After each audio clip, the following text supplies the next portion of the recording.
ఇటు నుంచి కాకపోతే అటు నుంచి నరుక్కురమ్మన్నారు పెద్దలు. ఇప్పుడు తమిళనాడు బీజేపీ అదే పనిలో పడిందా? మురుగన్ మంత్రంతో ఎన్నికల్లో ఓట్లు రాలతాయా?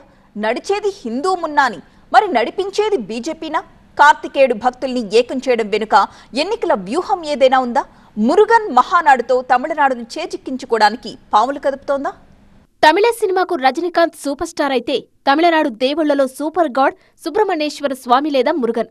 ఇప్పుడు బీజేపీ మురుగన్ మంత్రం జపిస్తోందా? మురుగన్ భక్తులు, రాజకీయ శక్తులు ఒకే వేదికపైకి రావడం వెనుక రాజకీయ కారణాలు ఉన్నాయా?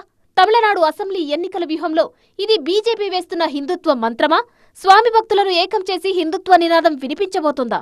ఇంకా 10 నెలలు ఉండగానే తమిళనాడులో అసెంబ్లీ ఎలక్షన్ ఫీవర్ మొదలైంది. ఇదే నేపథ్యంలో హిందూ మున్నాని ఆధ్వర్యంలో ఈ నెల 22న మదురై పాండి కోవిల్లో భారీ స్థాయిలో ఆధ్యాత్మిక సదస్సు జరగబోతుంది. తమిళనాడులో అత్యంత ప్రముఖమైన 6 సుబ్రహ్మణ్యేశ్వర స్వామి క్షేత్రాల సెట్టింగ్లతో దర్శనాలు, మహాసభకు హిందూ మున్నాని ఏర్పాట్లు చేసింది. ఈ కార్యక్రమంలో హిందూ మున్నాని రాష్ట్ర అధ్యక్షుడు కడేశ్వర సుబ్రహ్మణ్యం, పుదుచ్చేరి అంతర్గత మంత్రి నమచివాయం తదితరులు పాల్గొన్నారు. ఇక దీనిలో భాగంగా మురుగన్ మహానాడు నిర్వహించనుంది.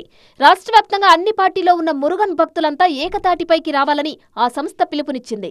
ఈ మురుగన్ మహానాడుపై అధికార డీఎంకే ఆరోపణలు గుప్పిస్తుంది. ఈ కార్యక్రమాన్ని ముందుండి హిందూ మున్నాన్ని నడిపిస్తున్నా వెనక నుంచి నడిపిస్తోంది బీజేపీ అంటోంది డీఎంకే.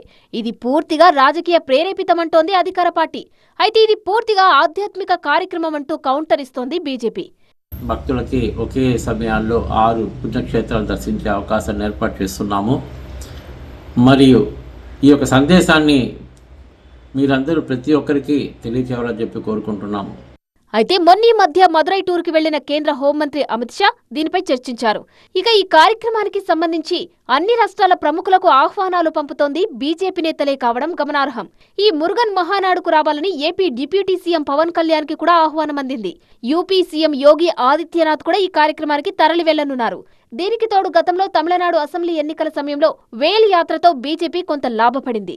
దాన్నే మెగా స్కేల్లో నిర్వహించి మురుగన్ భక్తుల ఓట్లు బుట్టలో వేసుకునేందుకు బీజేపీ పాచికలు వేసిందని డీఎంకే ఆరోపిస్తోంది.